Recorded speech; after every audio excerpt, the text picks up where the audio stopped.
ಮೈಸೂರಿನಲ್ಲಿ ವಿದ್ಯಾರ್ಥಿನಿಯ ಮೇಲೆ ನಡೆದ ಅತ್ಯಾಚಾರ ಹೇಯ ಅಮಾನವೀಯ ಕೃತ್ಯ ಇದನ್ನು ಹೆಬ್ರಿ ಬ್ಲಾಕ್ ಕಾಂಗ್ರೆಸ್ ಖಂಡಿಸುತ್ತದೆ ಎಂದು ಹೆಬ್ರಿ ಬ್ಲಾಕ್ ಕಾಂಗ್ರೆಸ್ ಅಧ್ಯಕ್ಷ ಮುದ್ರಾಡಿ ಮಂಜುನಾಥ ಪೂಜಾರಿ ಆಕ್ರೋಶವನ್ನು ವ್ಯಕ್ತಪಡಿಸಿದ್ದಾರೆ.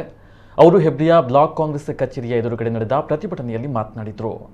ರಾಜ್ಯದಲ್ಲಿ ವಿದ್ಯಾರ್ಥಿನಿಯರು, ಮಹಿಳೆಯರು, ಮಕ್ಕಳು ಮತ್ತು ಜನಸಾಮಾನ್ಯರಿಗೆ ನ್ಯಾಯ ದೊರಕ್ತಾ ಇಲ್ಲ. ಕಾನೂನು ಸುವ್ಯವಸ್ಥೆ ಹದಗೆಟ್ಟು ಸರ್ಕಾರದ ಮೇಲೆ ಜನರು ನಂಬಿಕೆಯನ್ನು ಕಳೆದುಕೊಳ್ಳುವಂತಾಗಿದೆ. ಅತ್ಯಾಚಾರ ನಡೆಸಿದ ಆರೋಪಿಗಳಿಗೆ ಕಠಿಣ ಶಿಕ್ಷೆಯನ್ನು ನೀಡಬೇಕು ಎಂದು ಆಗ್ರಹಿಸಿದರು. ಉಡುಪಿ ಜಿಲ್ಲಾ ಕಾಂಗ್ರೆಸ್ ಉಪಾಧ್ಯಕ್ಷ ನೀರೇ ಕೃಷ್ಣ ಶೆಟ್ಟಿ ಮಾತನಾಡಿ ತಪ್ಪಿತಸ್ಥರ ವಿರುದ್ಧ ಕಟ್ಟುನಿಟ್ಟಿನ ಕ್ರಮವನ್ನು ಕೈಗೊಳ್ಳುವಂತೆ ಸರ್ಕಾರಕ್ಕೆ ಆಗ್ರಹಿಸಿದರು. ಹೆಬ್ರಿ ಮಹಿಳಾ ಕಾಂಗ್ರೆಸ್ ಅಧ್ಯಕ್ಷೆ ರಂಜನಿ ಹೆಬ್ಬಾರ್, ಪಕ್ಷದ ಮಹಿಳಾ ಮುಖಂಡರು, ಹೆಬ್ರಿಯ ಯುವ ಕಾಂಗ್ರೆಸ್ ಅಧ್ಯಕ್ಷ ದಿನೇಶ್ ಶೆಟ್ಟಿ ಹೆಬ್ರಿ ಸೇರಿದಂತೆ ವಿವಿಧ ಗ್ರಾಮ ಪಂಚಾಯತ್ನ ಸದಸ್ಯರುಗಳು, ಪಕ್ಷದ ಪ್ರಮುಖರು ಹಾಗೂ ಎನ್ಎಸ್ಯುಐ ವಿದ್ಯಾರ್ಥಿ ಘಟಕದ ಸದಸ್ಯರು ಮತ್ತು ಕಾರ್ಯಕರ್ತರು ಪ್ರತಿಭಟನೆಯಲ್ಲಿ ಪಾಲ್ಗೊಂಡಿದ್ದರು. ರಾಸಲೀಲೆಗೆ ಒಳಗಾದ ರಾಜ್ಯ ಸರ್ಕಾರಕ್ಕೆ ಅತ್ಯಾಚಾರ ಆರೋಪಿ ರಮೇಶ್ ಜಾರಕಿಹೊಳಿಗೆ, ಶಾಸಕರಿಗೆ,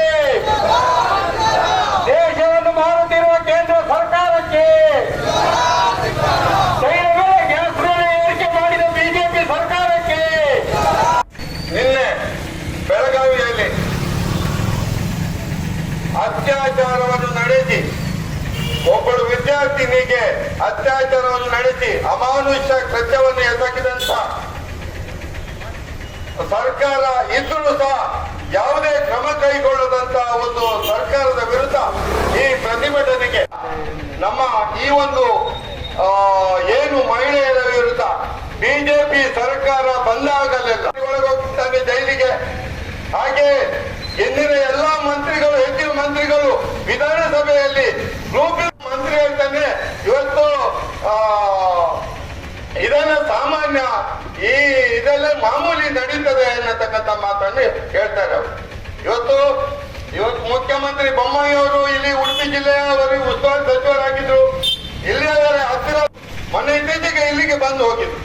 ಆದ್ರೆ ನಾನು ಹೇಳ್ತಿರುವುದು ಒಂದು ಏನಂತೇಳಿ, ಇವತ್ತು ಮಹಿಳೆಯರ ಬಗ್ಗೆ ಈ ಸರ್ಕಾರ ಒಂದು ಕೆಟ್ಟ ರೀತಿಯಲ್ಲಿ ಇವತ್ತು ಉತ್ತರ ಪ್ರದೇಶ, ಬಿಹಾರ, ಬೇರೆ ದೇಶಗಳ ಬಗ್ಗೆ ಮಾತನಾಡುವ ಈ ರಾಜಕೀಯ ಮುಖಂಡರು, ಈ ದೇಶಗಳ ಬಗ್ಗೆ ಮಾತನಾಡುವ ರಾಜಕೀಯ ಮುಖಂಡರು ಇವತ್ತು ಮಹಿಳೆಯರ ಬಗ್ಗೆ ನಮ್ಮ ರಾಜ್ಯದಲ್ಲಿ ಏನಾಗುತ್ತಿದೆ ಎನ್ನುವುದನ್ನು ನಾವು ತಿಳಿದುಕೊಳ್ಬೇಕು.